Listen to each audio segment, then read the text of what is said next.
Olá, vamos direto ao ponto. Já passou pela cabeça de alguém que o simples ato de estudar pode, de fato, gerar riqueza? E olha, isso aqui não é papo motivacional, não. A ideia é bem prática. Hoje, a gente vai analisar como é possível transformar conhecimento profundo em resultado financeiro de verdade, usando o Bitcoin como nosso grande estudo de caso. Ok, vamos mergulhar nisso. Existe uma diferença, sim, gigantesca entre informação e formação. Sabe, informação é aquele monte de dado que a gente acumula e que não muda nada no fim do dia. Já a formação. A formação é quando cada pedacinho de conhecimento se conecta, ganha um significado real e transforma a maneira como se enxerga o mundo. E para chegar nessa tal de formação, existe um caminho. Um caminho bem simples, na verdade, com 4 passos. Funciona assim: primeiro, ler para absorver o conteúdo.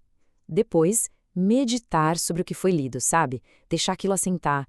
Em seguida, contemplar como aquilo se aplica na prática. E, por fim, o mais importante, compartilhar. É na hora de ensinar, de compartilhar, que o conhecimento se consolida de verdade. E é exatamente essa formação que abre as portas para usar as 4 principais alavancas capazes de transformar conhecimento em dinheiro. E quais são elas? Bom, temos o capital, o dinheiro em si, pessoas, seja gerenciando uma equipe ou construindo uma comunidade forte, código, que é usar automação e inteligência artificial que trabalham sozinhas, 24/7. E, claro, mídia, criando conteúdo na internet que, no fim, atrai todo tipo de oportunidade. E hoje, vamos ver como tudo isso funciona na prática, usando o Bitcoin como o nosso grande exemplo. Primeiro, um pouco de contexto. Nessa data de referência, um único Bitcoin estava cotado em mais ou menos US$ 71.500. É um valor bem expressivo, né? Mas aqui vem o ponto-chave. Ninguém precisa comprar uma unidade inteira. É totalmente possível comprar frações, que são chamadas de satoshis. Isso torna um acesso muito mais democrático, permitindo que qualquer pessoa possa começar, mesmo com pouco. E aqui está o grande mito que muita gente acredita. A percepção geral é que investir em Bitcoin é só isso: comprar, guardar e ficar torcendo para subir. Mas, na verdade, existem muito mais opções em jogo.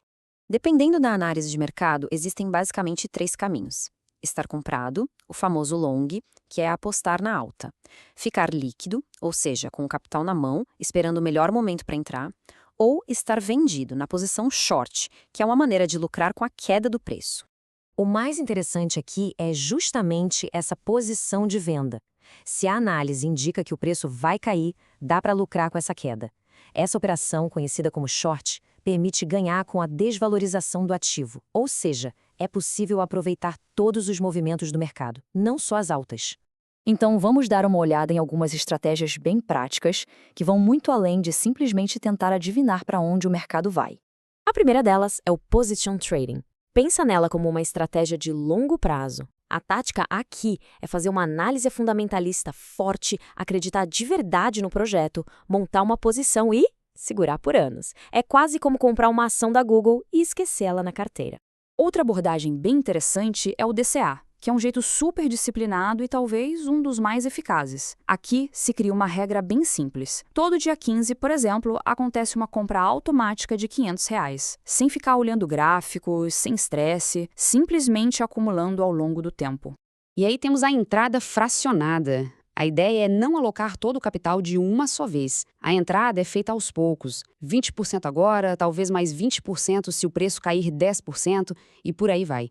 Isso ajuda a construir uma posição sem aquela pressão de ter que acertar o fundo perfeito do mercado. Ok, depois de entender essas estratégias que são a base de tudo, a gente pode começar a olhar para ferramentas um pouco mais potentes. Mas é fundamental entender uma coisa: com maior potencial de ganho, vem também um risco muito, mas muito maior.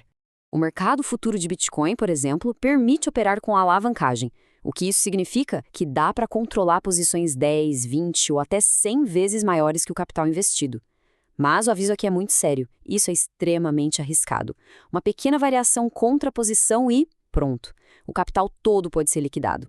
E tem mais uma forma de acumular Bitcoin sem necessariamente comprar: a mineração. Hoje em dia, é possível participar de pools de mineração na nuvem. Basicamente, se aluga poder computacional e todo dia pequenas frações de Bitcoin são depositadas na carteira. É um jeito de gerar uma renda passiva. E agora, antes de terminar, vem a parte talvez mais importante de toda essa análise. Então, que fique bem claro. Isto aqui não é uma recomendação de investimento. Bitcoin é um ativo de altíssimo risco e altíssima volatilidade. Sim, é possível perder todo o dinheiro investido. Por isso é essencial fazer a própria pesquisa, a própria análise e só usar um capital que não vai fazer falta. E claro, o ideal é sempre consultar um profissional licenciado. O que foi compartilhado aqui reflete apenas estudos pessoais, nada além disso. E tudo isso nos traz de volta ao ponto inicial. O estudo é o que forma, é o que oferece as ferramentas para navegar em qualquer cenário. E isso nos deixa com uma pergunta para reflexão. Em um mercado tão volátil, qual é o ativo mais valioso de todos? A moeda ou o conhecimento para saber exatamente o que fazer com ela?